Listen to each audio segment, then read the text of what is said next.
मोनिका और पवन का शादी बहुत जल्दी हो जाए। जी हाँ दोस्तों, फिर से एक बार बहुत ही बड़ा आज मैं आप सभी के बीच फनी वाला एक एंटरटेनमेंट वीडियो को लेकर आ चुका हूँ। मैं आप सभी को बता दें कि दोस्तों मोनिका मिश्रा जी का and power star Pawan Singh जी का फिर से एक बार बहुत ही बड़ा एक बिगेस्ट वीडियो को लेकर आज मैं आप सभी के बीच आ चुका हूँ। दोस्तों अभी कुछ ही देर पहले मोनिका मिश्रा जी का फिर से एक बार बहुत ही अच्छा एक बेहतरीन रील देखने को मिल चुका, जो कि दोस्तों मोनिका मिश्रा जी का पर्सनली इंस्टाग्राम पेज की ओर से।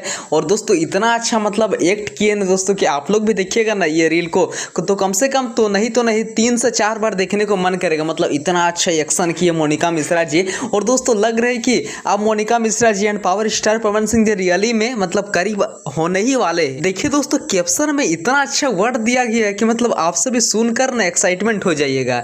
भगवान क्रश पावर स्टार जी के आवाज में दिल को झकझोर देने वाला दर्द भरा सैड सॉन्ग। जी हाँ दोस्तों यानी कि इसी से अंदाजा लग रहा है कि मोनिका मिश्रा जी कहीं ना कहीं धीरे धीरे करीब आते ही जा रही है। और दोस्तों 2-3 दिन से कम तो रील देखने नहीं मिल रहे थे। आज अचानक दोस्तों जो कि 50-60 मिनट में पहले, और दोस्तों 2-3 दिन पहले तो एकदम रील नहीं आ रहा था। अब दोस्तों आज 1 घंटा पहले एक रील अपलोड किया गया है, जो कि जितना भी मैनेजमेंट टीम है सभी को इसमें टैग किया गया है। और दोस्तों जहाँ तक मुझे लग रहा है कि मोनिका मिश्रा जी धीरे धीरे अब नज़दीक आते जा रहे हैं पावर स्टार पवन सिंह जी के साथ। और हो सकता है कि एल्बम में ही लिया जा सकता है, क्योंकि इतना अच्छा जब डांस कर रही है तो कहीं ना कहीं डायरेक्टर को तो अच्छा लग रहा है। अगर पावर स्टार पवन सिंह जी को अच्छा नहीं लग रहा तो डायरेक्टर प्रोड्यूसर को तो बेहतरीन लग रहा है ना। और आप सभी का क्या रहे कि एल्बम में ये काम करने वाली अच्छा लगेगी या नहीं, कि जैसा कुछ होगा प्लीज़ आप लोग अपना राय कमेंट बॉक्स में बताइएगा। थैंक यू, मिलते हैं नेक्स्ट वीडियो कर। अगर आप लोग वीडियो को फेसबुक पर देखें तो प्लीज़ पेज को फॉलो कर लीजिएगा। Love you.